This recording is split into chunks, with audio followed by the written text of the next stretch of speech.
Katrina here, and today I'm going to tell you all you need to know about eigenvalues. Make sure to watch to the end so you can see the neat applications there are in machine learning, and please subscribe for more videos. Okay, let's dive in. So let's first look at a definition of what eigenvalues are. So eigenvalues are actually just scalar values that measure how much a linear transformation scales a vector. So that means that given a square matrix A and some eigenvalue lambda and its corresponding eigenvector V, we have this equation right over here. So we have A, matrix A times eigenvector V equals to our lambda, which is our scalar, multiplied by our eigenvector V. So what this tells us is that multiplying A, our matrix, by our eigenvector does not change its direction, only its magnitude. So that's a pretty neat concept, how we can do this like linear transformation, and we can see that it can be represented as this eigenvalue. That is really cool. So we're going to go ahead and look at the step-by-step way how to find eigenvalues. And this step-by-step method can always be used, so make sure that you stay tuned. So this is step 1. So we need to find we'll write this out together, characteristic equation. So in order to find that, it is given as the determinant of matrix A multiplied by the eigenvalue lambda times the identity matrix. So let's just annotate what this characteristic equation is. So again, A is our square matrix. We have I, which is our eigenvalue. I'm going to denote it as E value. And then we have our I, which is our identity matrix. So I guess the last thing here would be then our determinant. So I have made a few videos showing how to calculate the determinant for 2x2 and 3x3 matrices. So please make sure to go and check them out. So what we do here is we take this characteristic equation and we set it to 0. And essentially what's happening is that we are looking for kind of the roots of this problem. And the roots of this problem are going to be our lambda, which is our eigenvalues. And that's really cool. So again, we remember that our eigenvalues here, these are just scalar values. So we have our square matrix, which is n by n. We have our eigenvalues, and we have our identity matrix. And this identity matrix has to be the same size as our initial matrix A. So that's really important. So now you know everything you need to know about a characteristic equation. So now let's look at how we can actually find this. So let's go ahead and see an example so we can watch this in action. So for our example, we are going to consider a 2x2 matrix A. So this is a 2x2 example to get us nice and warmed up. So this matrix has entries 4, 2 for the first row and 1, 3 for the second row. So let's go through this step by step. So the first thing we have to do is to compute our A minus lambda I. So that is our step 1, okay? Because we know if we see our characteristic equation, we take the determinant of A minus lambda I. So that means we first have to find A minus lambda I. So let's go take a peek at that. So we have our matrix A, and then we know our identity matrix just has 1s along the diagonal and 0 everywhere else. So that means A minus lambda I simply equals to our diagonal entries minus lambda. So we have 4 minus lambda, and then 1. We have 2, and then for a second diagonal entry, we simply just have 3 minus lambda. So this is the shortcut way of finding this, because we know that I only has ones along its diagonal. So we can just take whatever we have along our diagonal and subtract our lambda. So now the second step we have to do is to compute the determinant. So we need to find the determinant of a minus lambda I. So again, this is a 2 by 2 determinant, so we can use the AD minus BC rule, where if we have our entries, if this is entry A, B, C, and D. So let's go ahead and do that. So the other way to write out determinant is to use straight down lines, kind of like absolute value lines. So this means we're looking for the determinant of 4 minus lambda, 2, 1, and 3 minus lambda there. And again, we're going to be using this AB minus BC rule. So using this rule, we get 4 minus lambda times 3 minus lambda, subtracting, and then we subtract 2 times 1. So now that we have that, let's simplify this. So we've got 12, we're going to distribute this, 12, and then minus 3 lambda, minus 4 lambda, and then plus lambda squared. And then over here we have minus 2. And so this equals to lambda squared minus 7 lambda plus 10. Okay, so the next thing we have to do is solve for lambda. So that is our step 3. We're solving for lambda. So in order to do this, we need to set the equation equal to 0 and solve for lambda. So let's go ahead and do that. That means we now have lambda squared minus 7 lambda plus 10 equals to 0. Now we have to factor this. So please also refer to my previous videos on factoring. This here is a trinomial, so we can use the product sum rule to factor this. So our product is 10 and our sum is negative 7. So what two numbers multiply to 10 and add to negative 7?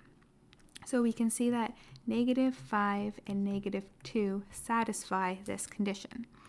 So that means when we factor this, we simply have, what do we have? Lambda minus 5 multiplied by lambda minus 2, and we set that equal to 0. Now we can take each of these terms and set them equal to 0 individually to solve for lambda. That means that lambda 1 equals to 5 and lambda 2 equals to 2. Okay, and there we did it. We've solved for our eigenvalues for a 2 by 2 matrix. Now let's move on and consider another example where we have a 3 by 3 matrix, and we'll see how we can do it in this case. So for this case, we're going to have some matrix B, which is 3 by 3. The first row has entries 2, negative 1, and 0, and the second row has entries negative 1, 2, negative 1, and the third row has entries 0, negative 1, and 2. So we're going to follow all the same steps, but now we have a 2 by 2 matrix. So step 1 is we want to find B minus lambda I.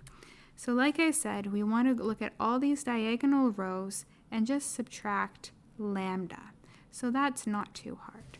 So we just have B minus lambda I, which will equal to 2 minus lambda, negative 1, 0, negative 1, 2 minus lambda, negative 1, then we have 0, negative 1 minus lambda, oh sorry, got ahead of myself there. We have negative 1 and then 2 minus lambda. And that is our first step all completed. So once we have that, we now need to find the determinant of this. So that is our step 2. See how these are all the same steps as we just did. So now we need the determinant of B minus lambda I. So again, please refer to my videos that I've done before about how to find the determinant of a 3 by 3 matrix. So let's go ahead and find that. We need to use the Laplacian expansion. Okay, so what we're going to do here is we're going to expand along the first row. Expand along row 1. So that's this row right over here. Okay, so we're going to use that to help us find the determinant. So that means we've got 2 minus lambda, and then our first minor determinant is going to be our 2 minus lambda, -1, -1, and then 2 minus lambda. Right, so just to give you an idea of what we're doing, we're looking at this value first, then we're kind of crossing out our adjacent rows and columns, and then this over here is our first minor determinant that we are looking for. Okay, so then the next step now, since we're expanding along our first row, is to now look at our second value, which is -1.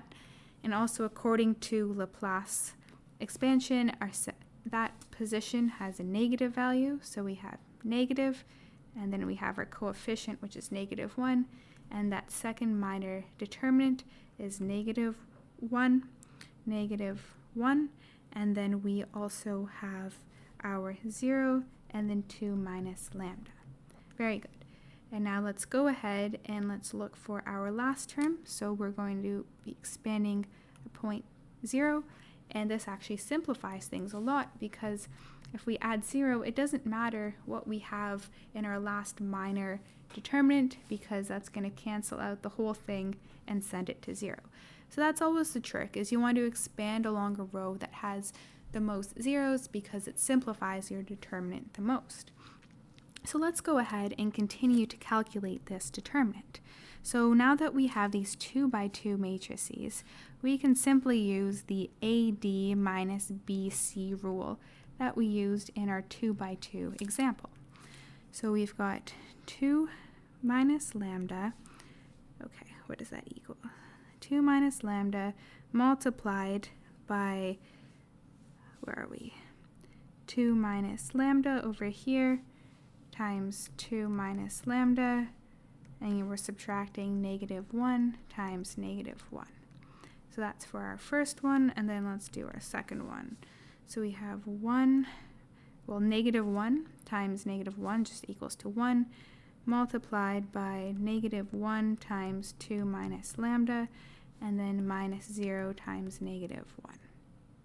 So we've got our 2 values. So from here, we should go ahead and simplify this. So we'll have to expand the first one. So by expanding the first one, let's see what we get. So I just want to make sure that we have all our values properly laid out. Okay, so we have, okay. So let's just focus on what's inside our bracket here first. So we've got then 4 minus 2 lambda minus 2 lambda plus lambda squared minus -1 times -1 is just 1, so minus 1. So that gives us over here lambda squared minus 4 lambda, then 4 minus 1 is positive 3. So that's what we get right over there. And then we have to multiply this whole term by our 2 minus lambda. So that gives us a bit of an expansion to work on here. So we've got 2 lambda squared, and then we have -8 lambda, and then plus 6. And then we do our second expansion, so then we do minus lambda cubed minus plus 4 lambda squared, and then lastly we have minus 3 lambda. Let's work on simplifying that. So we've got negative lambda cubed, so this one's gone, and then we have 2 lambda squared plus 4 lambda squared, which is plus 6 lambda squared, so these two values are gone. -8 lambda minus 3 lambda, which is minus 11 lambda. These two are gone, and then we simply have left plus 6. Good job working on that expansion. Now let's work on this one over here. So here we simply just have -2 plus lambda minus 0. So this just equals to lambda minus 2. Okay, so now we have to go ahead and combine this piece with this piece so that we can find the full determinant. So let's see what that gives us. So we've got lambda minus 2 minus lambda cubed plus 6 lambda squared minus 11 lambda plus 6. What does this give us? This gives us here, what do we have? Negative lambda cubed. Negative lambda cubed. This one's gone. Then we have we have 6 lambda squared. Then we have lambda minus 11 lambda, so we have minus 10 lambda. And then lastly, we have -2 plus 6, which gives us, -2 plus 6 gives us +4. Okay, so we have this cubic polynomial now. So for step 3, we now have to solve for lambda. So how do we solve for lambda? We start by setting this entire equation equal to 0. We need to use the rational root theorem here to determine what are factors for this polynomial. So I can see right away that if I were to plug in a 2, so if I say lambda equals to 2, I can see that I can get this equation equal to 0. Because if we set it to 2, then we end up getting -8 plus 6 times 2, which is 24, minus 10 times 2, which is 20, plus 4. And this equals to 0. So that means that lambda minus 2 is a factor. Amazing.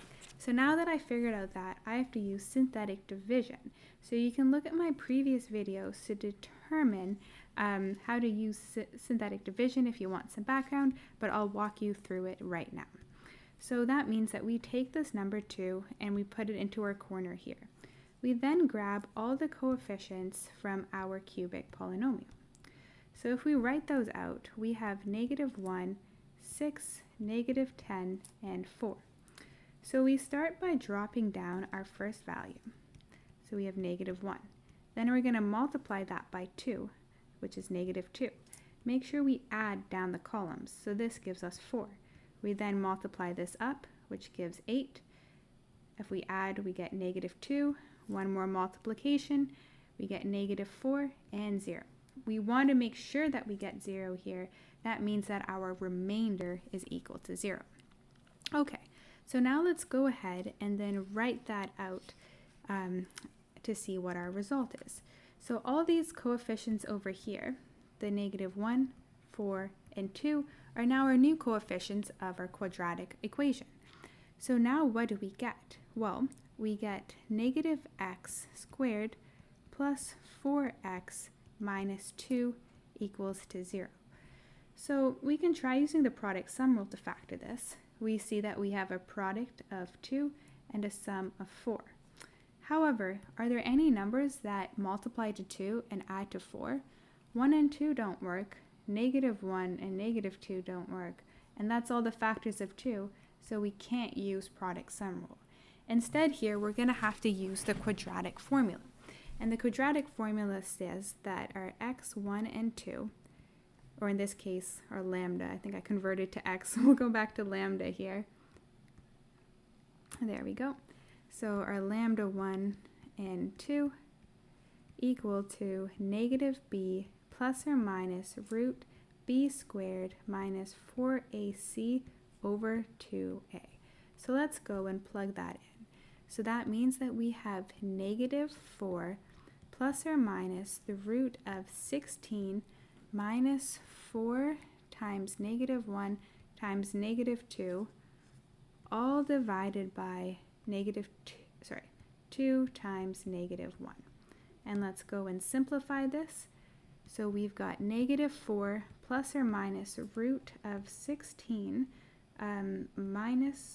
4 times -1 times -2 gives us 8 all over -2. Okay, let's see if we can simplify this root. So we've got -4 plus or minus root 8 over -2. Well, I know that 8 has two factors. It can be divided or factorized into 2 times 4. So then I can rewrite this as the square root of 4 times the square root of 2, which equals to 2 root 2. So I've simplified that radical. So that means I now have -4 plus or minus 2 root 2 all over 2. Now I can factor out a 2. So I've got, let's factor out a -2. So if I factor out we'll just factor out a 2 from the top. So then we have -2 plus or minus root 2 all over -2. So what happens here is these two can cancel out. We have to make sure we remember our negative. So here we have essentially -1 times -2 plus or minus root 2. So this gives me, if I factor in the negative, I will get 2 plus or minus root 2. So those are my eigenvalues there. So we have to remember all our eigenvalues. So the first one we found was 2. And then our second one here is going to be 2 plus root 2. And our third eigenvalue is 2 minus root 2. And there you go. You went through the whole process of finding eigenvalues for a 3x3 matrix.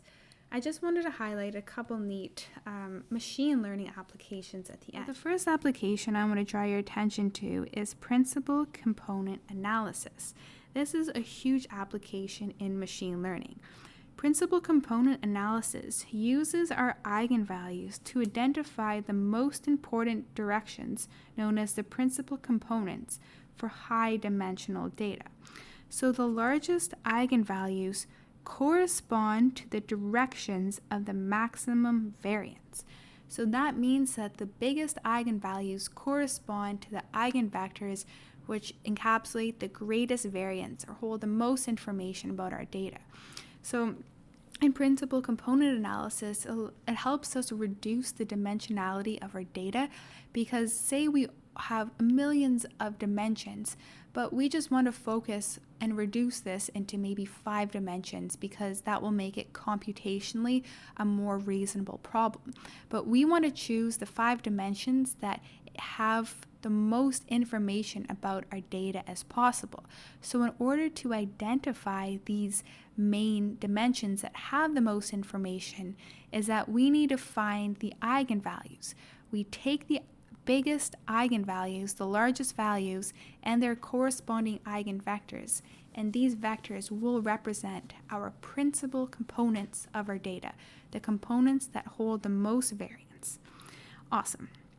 So a next application is graph analysis, known as spectral clustering. So the eigenvalues of the Laplacian matrix are used for clustering nodes in a graph. So if you're ever looking into graph analysis, be sure to check out the applications of eigenvalues. Nextly, we have Markov chains. So eigenvalues of transition matrices determine steady state probabilities. So Markov chains are all about looking for these steady state probabilities. So our eigenvalues of these transition matrices help us find these. And lastly is our dimension reduction. So I did touch on this with our principal component analysis because they go hand in hand. So our eigenvalues help us determine which features contribute most to the variation in our data. So I hope you enjoyed the lesson today. We really dove into eigenvalues and how to find them in both 2x2 and 3x3 matrices. So the next step would be to determine how to find the corresponding eigenvectors to these eigenvalues. So make sure to stay tuned for my next video where I'll be going over that, and please subscribe and like this video. I look forward to seeing you next time.